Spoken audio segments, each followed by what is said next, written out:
I met Eric in high school. I grew up there, but then he came in senior year.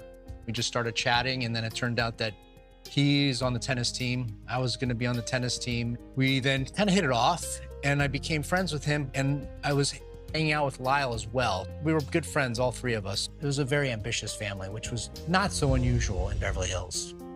The house they lived in was beautiful. It was large. I remember specifically, it was a 9,000 square foot home. The backyard had a very nice tennis court. It was a lovely swimming pool. And then next to the tennis court was a nice 2-story guest house. It was always just nice being around the house and the family. Kitty was always very kind to us, looking to feed us, taking us around, giving us rides. She was just always a warm, friendly individual. Jose was a very successful Hollywood executive. It seemed like they were one big happy family. When I learned of what had happened, it was shocking and unbelievable. 24-hour security, 3 bodyguards on property, fully armed, 8-hour shifts. And when I arrived at the house, they were there and they had to clear me before I could even approach the home. And it wasn't until Eric stuck his head out the window and said, "Oh, okay, yeah, that's okay, let him in." And it was a bit odd. I was like, okay, this is where his parents were killed. We're now in the house. It's all been cleaned up, so everything looks perfectly new. It was surreal. It was framed as if it was a mob hit. And that's exactly what everybody thought. And it was just like, wow, it was stunning to hear that, and quite scary, actually. Eric did not want to stay in the house. I knew he didn't feel comfortable in the house. I could tell. And I was looking for a place. He was looking for a place. And so we decided to share an apartment together. It was almost like living in a resort. Eric's goal was to become a top world-class tennis player, and he wanted to play the professional tennis circuit. He hired a full-time coach, which he never had before, and would be working 8 hours a day, 5 days a week, something that would help him take his mind off of the dark past. Lyle had more business-oriented goals. He was looking to get into the restaurant business. Lyle wanted to build a sort of a small business empire. The spending picked up.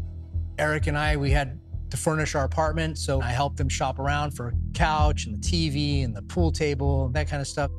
Eric bought a car. Lyle bought a car.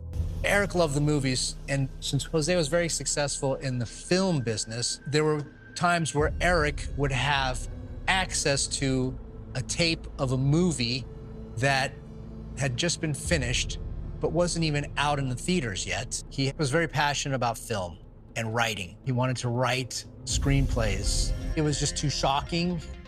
It was a bit surreal, and it was very sensationalized. And I didn't know what to believe. Soon after, when Eric turned himself in, he made clear to everybody, including myself, that this is all a mistake, that this will be cleared up any day now. And so I believed that, and so I took his word for it.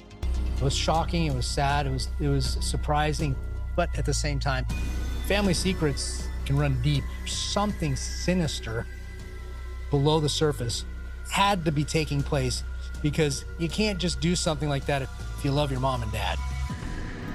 That must have been difficult. It started to make sense why they were so close, because only the two of them had each other. You could see that and understand it more and appreciate it more. The trial failed in a hung jury. It was a relief. Yeah, I was kind of happy about that, because it kind of proved these guys don't deserve what the prosecution was trying to achieve. I did not want to see that type of an end happen to Eric or to Lyle, because I was good friends with both of them, and I cared about both of them. The Los Angeles County District Attorney immediately announces the Menendez brothers will face a second murder trial. This time, it takes the jury under 16 hours to reach a verdict. The 8-man, 4-woman jury decided to spare the lives of the Menendez brothers, recommending instead a life sentence in prison. It was shocking, it was sad, and just surreal.